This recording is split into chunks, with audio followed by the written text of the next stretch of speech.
जय श्रीमन नारायण। ए पर जे टिप्पणी हम करे जा रहल बा रामानुजदास श्रीमान गट्टू वेणुगोपाल स्वामी जी के द्वारा दिहल गयल बा। अध्याय 8 अक्षर परब्रह्म योग श्लोक 19। भूतग्रामः स एवायं भूत्वा भूत्वा प्रलीयते रात्र्यागमे अवसः पार्थ प्रभवति अहरागमे। ओम। गीताचार्य श्री कृष्ण परमात्मा अर्जुन समेत हमनी सबके अक्षर परब्रह्म योग सिखा रहल बानी। परमात्मा कहत बाड़न अर्जुन सब जीव अपने कर्म के अधीन हवे आ ओही कर्म के अनुसार उनकर जन्म तब होला जब चार मुखी ब्रह्मा के दिन आवेला और जब चार मुखी ब्रह्मा के पास रात आवेला ता ऊ लोग विलीन हो जाले। यही तरह श्री कृष्ण परमात्मा कहत बाड़न कि सब जीव आपन कर्म के अनुसार जन्म आ मरण पावेला। श्री कृष्ण परमात्मा के शिक्षा के ध्यान करत जन्म मरण के चक्र से मुक्ति खातिर केवल श्री कृष्ण परमात्मा आ श्रीमन नारायण के दिव्य चरणन के शरण में जाए खातिर आई हमनी के श्री कृष्ण परमात्मा के शब्दन के जैसन बा वैसे ही दोहरावे के कोशिश करी जा। भूतग्रामस्य एवायं भूत्वा भूत्वा प्रलीयते रात्र्यागमे वसः पार्थ प्रभवति अहरागमे। श्रीमद् भगवत गीता का पूरा सार श्री कृष्ण परमात्मा ने अध्याय 18वें के श्लोक 65 से 70 में 8 काम करे खातिर दिले बाड़े।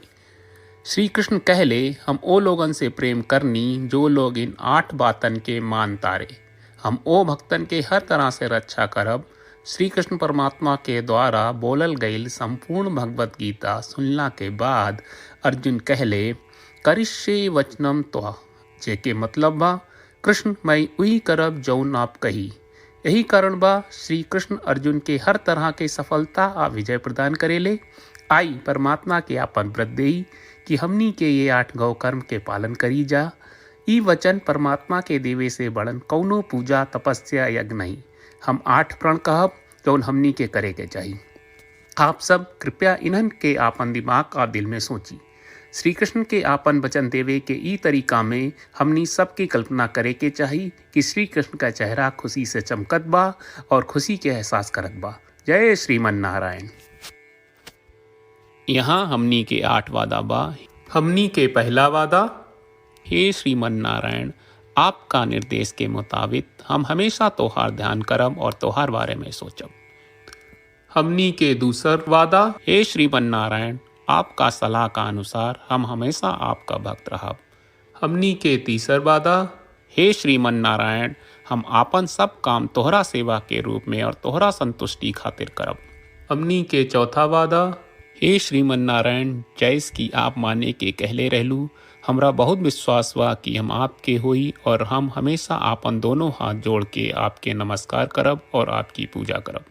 हमनी के 5वां वादा, हे श्रीमन नारायण हमरा के तोरा बात माम एकम शरणम ब्रज 1866 याद कहले जहाँ आप हमरा के आपन का अर्पित करे का कहा। श्रीमन नारायण मैं हमेशा तोहरे शरण में रहब। हमनी के 6वां वादा, हे श्रीमन नारायण हमरा के तोहरा बात माँ सुचहा 1866 याद कहले कि आप हमनी के शोक ना करे का आश्वासन दे रहे बड़े। हम अब और शोक ना करब। हमनी के 7वां वादा, हे श्रीमन नारायण आपने हमरा खातिर श्रीमद् भगवत गीता के वितरण करके हम सबके कृपा कहले और आशीर्वाद दहले बा। हम वादा करत बानी कि रोजाना कम से कम 1 श्लोक पढ़ब या सुनब। हमनी के 8वां वादा, हे श्रीमन नारायण आप गीता के पूरा मानवता तक ले गयलू।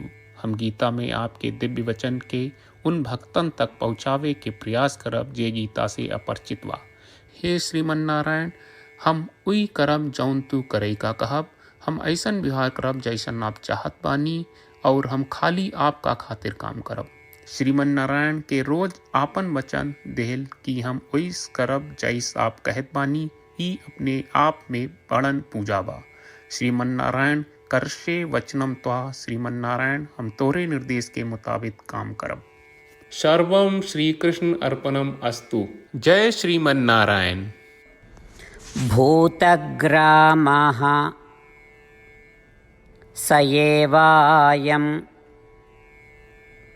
भूत्वा भूत्वा प्रलीयते रात्र्यागमे अवसः पार्थ प्रभवति अहरागमे। ॐ भूतग्रामस्य एवायं भूत्वा भूत्वा प्रलीयते रात्र्यागमे वसः पार्थ प्रभवति अहरागमे।